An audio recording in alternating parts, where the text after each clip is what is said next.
Friends, welcome back to our channel. आज के इस वीडियो में हम कंटिन्यू करेंगे हमारी जो 10,000 प्लस क्वेश्चन की सीरीज चल रही है।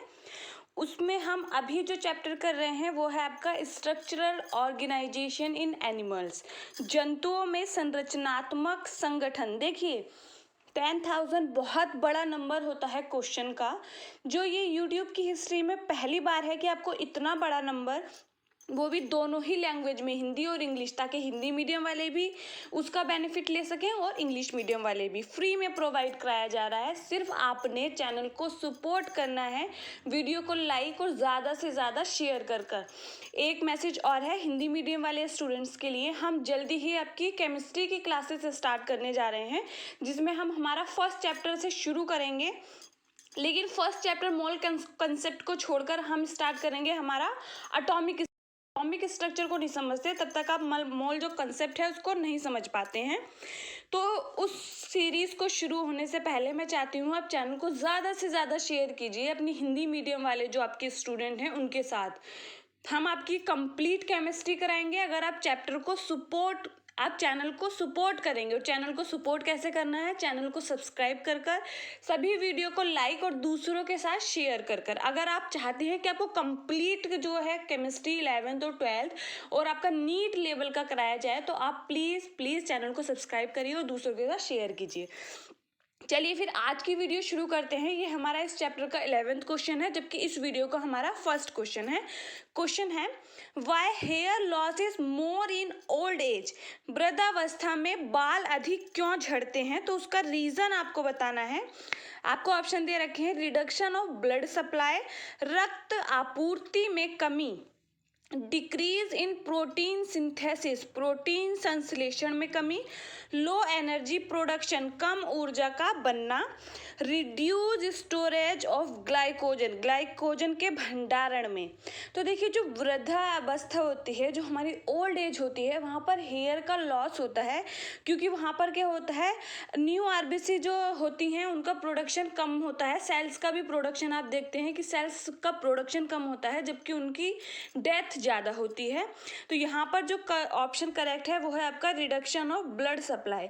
एक क्वेश्चन मुझे इसी से रिलेटेड याद आ रहा है, वो आपने मुझे कमेंट बॉक्स में बताना है। मैं आपको किसी न किसी क्वेश्चन वीडियो में वो क्वेश्चन करा चुकी हूँ। अगर आप ये जो सीरीज चल रही है इसका बेनिफिट उठाना चाहती हैं तो आप पार्ट 1 से शुरू कीजिए। देखिए क्वेश्चन है आपका कि जब ओल्ड एज होती है तो ग्लैंड से रिलेटेड है, तो कौन सी जो ग्लैंड होती है वो मतलब या तो रिड्यूस हो जाती है या बहुत कम होती है। तो उसका जो आंसर है वो आपने मुझे कमेंट बॉक्स में बताना है। हम नेक्स्ट क्वेश्चन को देखते हैं।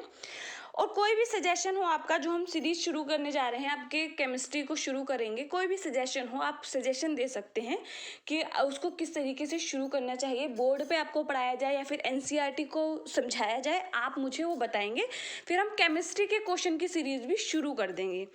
नेक्स्ट क्वेश्चन देखिए, What happen if bone of frog in kept in dilute hydrochloric acid?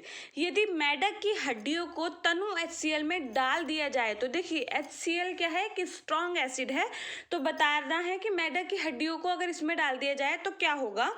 Bill becomes flexible मतलब लचीली हो जाएंगी, बिल टर्न ब्लैक मतलब काली पड़ जाएंगी, या फिर बिल ब्रेक इनटू पीसेस टुकड़ों में टूट जाएंगी, या फिर बिल श्रिंक सुकड़ जाएंगी। तो देखिए यहाँ पर जो आपका करेक्ट आंसर है वो है आपका बिल बिकम फ्लेक्सिबल मतलब लचीली हो जाएंगी। ऑप्शन नंबर ए आपका करेक्ट है।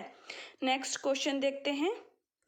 Characteristic of simple epithelium is, सामान्य उपकला का लक्षण है, दे आर अरेंज्ड इनडिस्क्रिमिनेटली, अव्यवस्थित तरीके से लगी हुई कोशिकाएं, they make a definite layer मतलब यह एक निश्चित परत बनाते हैं, continue to divide and help in organ function, विभाजित होती रहती हैं वह अंग क्रिया में सहायक हैं, या फिर नन ऑफ दिस मतलब इनमें से कोई नहीं, उपरोक्त में से कोई नहीं।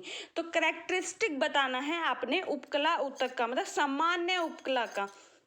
तो यहाँ पर जो करेक्ट आंसर है वो है आपका ऑप्शन बी। ये क्या होती है, एक निश्चित परत बनाती है और ये ऐसे व्यवस्थित होती हैं जैसे ऐसे लगता है कि टाइल्स की संरचना है। तो यहाँ पर जो करेक्ट आंसर है वो है ऑप्शन बी।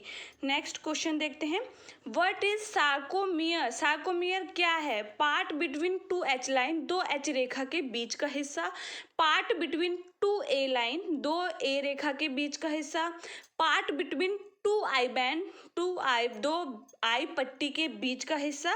या फिर part between two Z line, दो जेड रेखा के बीच का हिस्सा। तो देखिए ये एच आई जेड, ये ए जो है ये आपके बहुत इंपॉर्टेंट पार्ट है मसल्स कॉन्ट्रैक्शन में। मसल्स कॉन्ट्रैक्शन जब आप अच्छे से देखेंगे, आपने अच्छे से पढ़ा होगा, तो आप इस क्वेश्चन को बहुत आराम से आंसर कर देंगे। तो देखिए यहाँ पर क्या है, सार्कोमियर बताना है। तो यहाँ पर जो करेक्ट आंसर है वो है आपका option D, part between two Z line, दो जेड रेखा के बीच का हिस्सा। Next question, which statement is correct for muscles contraction. पेशी संकुचन के लिए कौन सा कथन सही है, ये बताना है। Length of H zone decreases, H क्षेत्र की लंबाई कम होती है। Length of A band decreases, A क्षेत्र की लंबाई कम होती है। Length of I band increases, I पट्टी की लंबाई बढ़ती है। या फिर length of two Z line increases, दो रेखाओं के बीच की लंबाई बढ़ती है।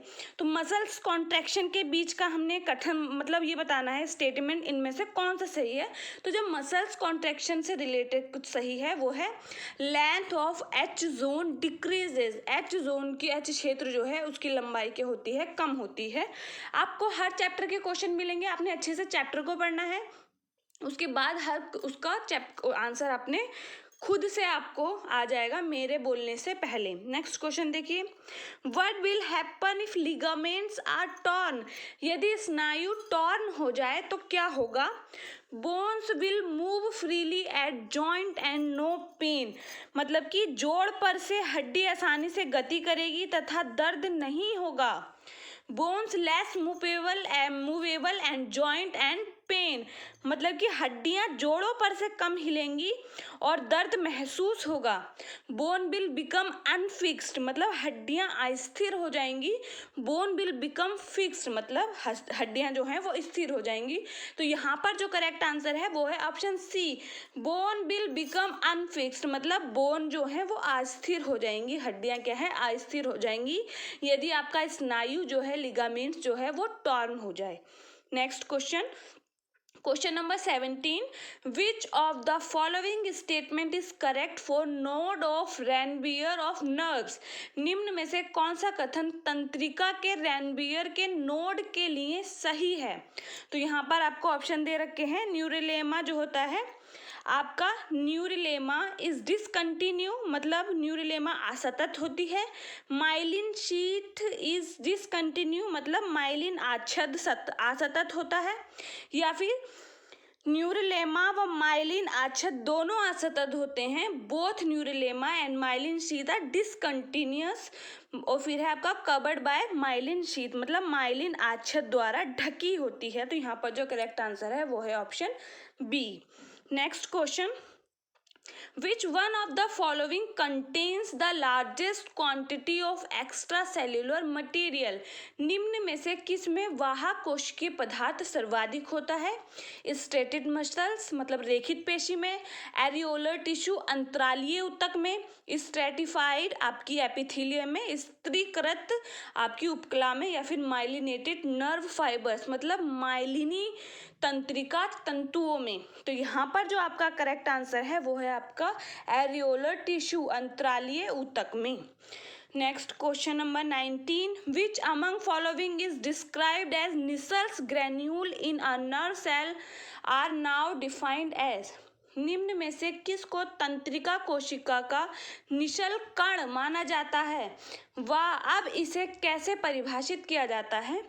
तो ऑप्शन दे रखे हैं आपके, कोशिका उपापचय, सेल मोटाब्लाइट्स, या फिर आपका फैट ग्रेन्यूल्स, मतलब बसा कणिकाएं, या फिर है आपका राइबोसोम्स, या फिर माइटोकॉन्ड्रिया। तो यहाँ पर जो करेक्ट आंसर है वो है आपका option B, option C, ribosomes. Next question देखिए, mast cells of connective tissue contain, संयोजी ऊतक की जो मास्ट कोशिकाएं हैं उनमें होता है ऑप्शन दे रखे हैं वेजोप्रिन या फिर and relaxin, heparin and histamine, heparin and calcitonin या फिर सेरोटोनिन एंड मेलानिन। तो देखिए संयोजी ऊतक की मास्ट कोशिकाओं में क्या होता है ये बताना है। ऑप्शन है आपका हिपेरिन एंड हिस्टामिन।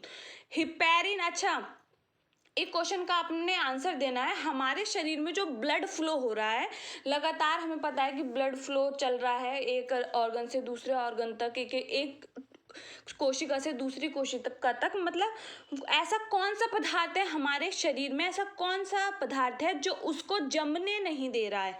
मैं बाहर आने की बात नहीं, बाहर जब आता है जैसे कट लग जाए, चोट लग जाए, वो एक अलग चीज है कि वहां पर जमना जरूरी हो जाता है ब्लड का, ताकि बॉडी से ब्लड का लॉस ना हो। लेकिन हमारे शरीर में वो ऐसा कौन सा पदार्थ है, क्या है जो उसको जमने से रोकना है, क्योंकि अगर वो जम जाएगा तो वह क्या होता है कि अगर हार्ट की वेसल्स में कहीं जम जाए तो हार्ट अटैक या फिर और हार्ट से रिलेटेड प्रॉब्लम्स हो जाती हैं। तो वो कौन सा पदार्थ है जो ब्लड को अंदर शरीर में जमने नहीं दे रहा है, उसका आपने मुझे आंसर बताना है। हम बता रहे हैं यहाँ पे mast cells of connective tissue contains heparin and histamine. Option number B यहाँ पर करेक्ट है। यह है हमारे इंपॉर्टेंट क्वेश्चन। अगर आप इस सीरीज को कंटिन्यू चाहते हैं तो प्लीज चैनल को सब्सक्राइब कीजिए, वीडियो को लाइक दूसरों के साथ शेयर कीजिए। हम मिलते हैं हमारे नेक्स्ट वीडियो में, तब तक के लिए पढ़ते रहिए। Thank you.